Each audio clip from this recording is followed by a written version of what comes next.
there's so many things going on globally, and I want to hit, gosh, I don't know, maybe 6 or 7 of them while we've got you here. And I know our listeners are wanting updates on things.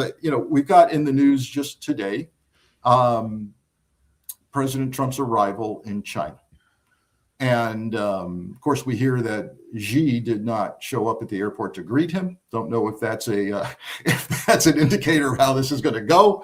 I don't know. But let's talk about the China trip, China writ large in terms of vis-a-vis Iran and Russia, and the idea that Trump brought on this trip with him our oligarchs, our Silicon Valley CEOs, including Elon Musk. So take us through your thought process on China, Trump, our own oligarch system, and how that plays into how China may have a role or not in the Iran war. Well, unfortunately, U.S. standing in the world, I think, has diminished as a result of what has happened over the last 16, 17 months. And China is a beneficiary of that, because I think the feeling among a number of countries is that they can no longer rely on the United States the way they did for so many decades, whether you're talking about European nations and NATO, whether you're talking about some of the countries in the Middle East or Africa. And so I think Xi Jinping sees that this diminished U.S. role can benefit him. At the same time, I think he is very worried about the war in the Gulf region. A lot of China's imported oil comes from that area. And so it's being very disruptive on a number of fronts, not just oil, but supply chains and other types of feeder sources for different types of production and manufacturing around Asia and in China itself. So I think Xi Jinping would very much like this war to come to an end so that the Strait of Hormuz could be opened up to international shipping. Also, I think Xi is going to push to try to get the blockade, the U.S. blockade on Iranian ports lifted, because I think you have to have both of those happen at the same time. The Iranians are not going to give up, the leverage they have on that front. But also, I think Xi Jinping is going to be thinking about how he can negotiate on some of the issues that are important to him, such as arms sales to Taiwan. And there is a bill pending right now that the President, Donald Trump, has not signed, that would call for, I forget what the exact figure is, many billions of dollars of arms sales to Taiwan and some highly sophisticated armaments. And so I think Xi is going to press Trump on the Taiwan front. I think he's going to press Trump on the trade front, obviously on tariffs and other things. But as you pointed out, the people who are accompanying Donald Trump, it really does show that there is much more of a statist economy in the United States in terms of some favored companies, corporate leaders. I see that. I think one of Donald Trump's sons, I think Eric Trump, is on there as well.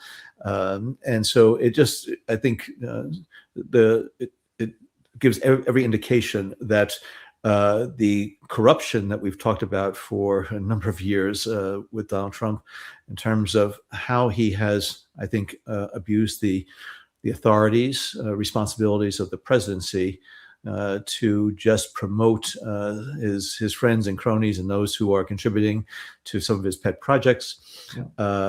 This is something that I think is highly disturbing. But I think Xi, who is a smart individual, he's a chess player.